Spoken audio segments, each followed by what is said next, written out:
केदारनाथ मंदिर भारत के उत्तराखंड राज्य के रुद्रप्रयाग जिले में स्थित हिंदुओं के सबसे प्रसिद्ध मंदिरों में से एक है। उत्तराखंड में हिमालय पर्वत की गोद में केदारनाथ मंदिर 12 ज्योतिर्लिंगों में सम्मिलित होने के साथ साथ 4 धाम और पंच केदार में से भी एक है। यहाँ की कठिन जलवायु के कारण ये मंदिर अप्रैल से नवंबर महीने के बीच ही दर्शनों के लिए खुलता है। पत्थरों से बने कत्यूरी शैली के इस मंदिर के बारे में कहा जाता है कि इसका निर्माण पांडवों के पौत्र महाराजा जन्मेजय ने कराया था। यहाँ स्थित स्वयंभू शिवलिंग अति प्राचीन है। आदि शंकराचार्य ने इस मंदिर का जीर्णोद्धार करवाया था। जून 2013 के दौरान भारत के उत्तराखंड और हिमाचल प्रदेश के राज्यों में अचानक आई बाढ़ और भूस्खलन के कारण केदारनाथ सबसे अधिक प्रभावित क्षेत्र रहा। मंदिर के आसपास बने हुए धर्मशालाएं, मकान और दुकानें सभी बह गए।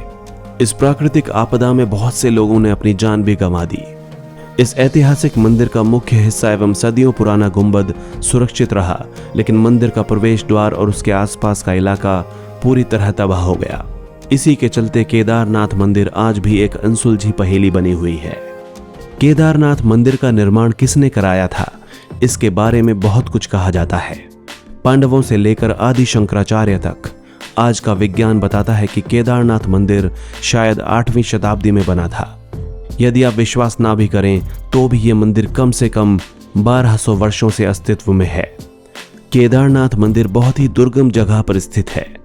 एक तरफ 22,000 फीट ऊंची केदारनाथ पहाड़ी, दूसरी तरफ 21,600 फीट ऊंची कराज कुंड और तीसरी तरफ 22,700 फीट ऊंचा भरत कुंड है।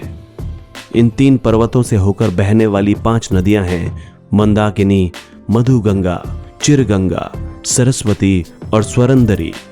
ये क्षेत्र मंदाकिनी नदी का एकमात्र जल इकट्ठा करने वाला क्षेत्र है।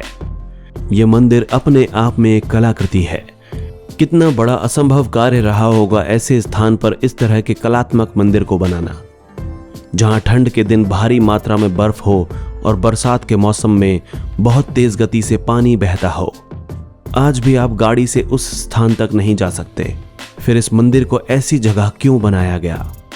ऐसी प्रतिकूल परिस्थितियों में 1200 साल से भी पहले ऐसा अप्रतिम मंदिर कैसे बन सकता है?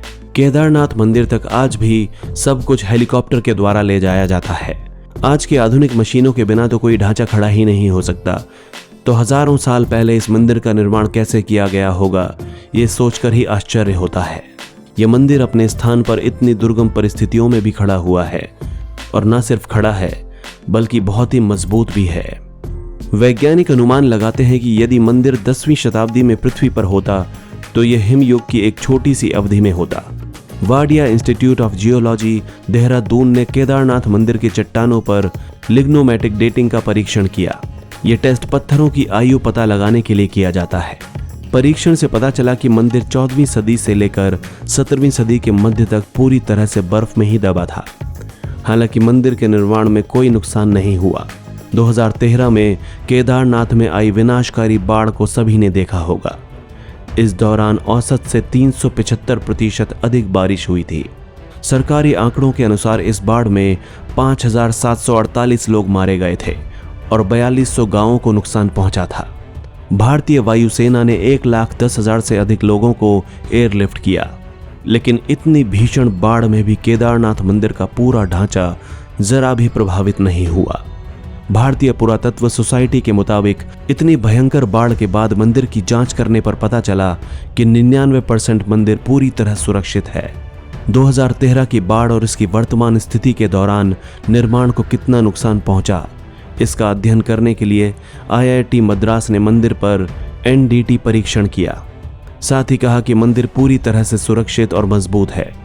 दरअसल जिस दिशा में यह मंदिर स्थित है और जिस स्थान पर इसको बनाया गया है, वो भी इसके बचे रहने का एक कारण है। इसके अलावा इसमें इस्तेमाल किया गया पत्थर बहुत ही सख्त और टिकाऊ है। खास बात यह है कि इस मंदिर के निर्माण के लिए इस्तेमाल किया गया पत्थर वहां उपलब्ध ही नहीं था।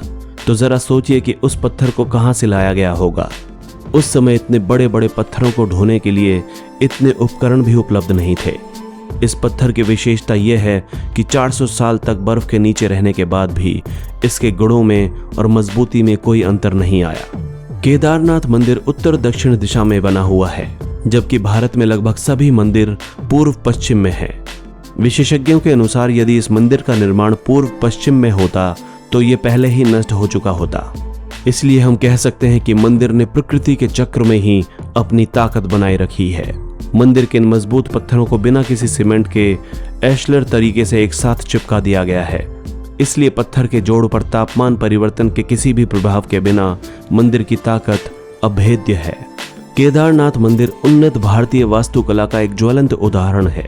2013 में आई बाढ़ के दौरान मंदिर के पिछले हिस्से में एक बड़ी चट्टान आकर रुक गई और इसने पानी की धार को 2 धाराओं में विभाजित कर दिया।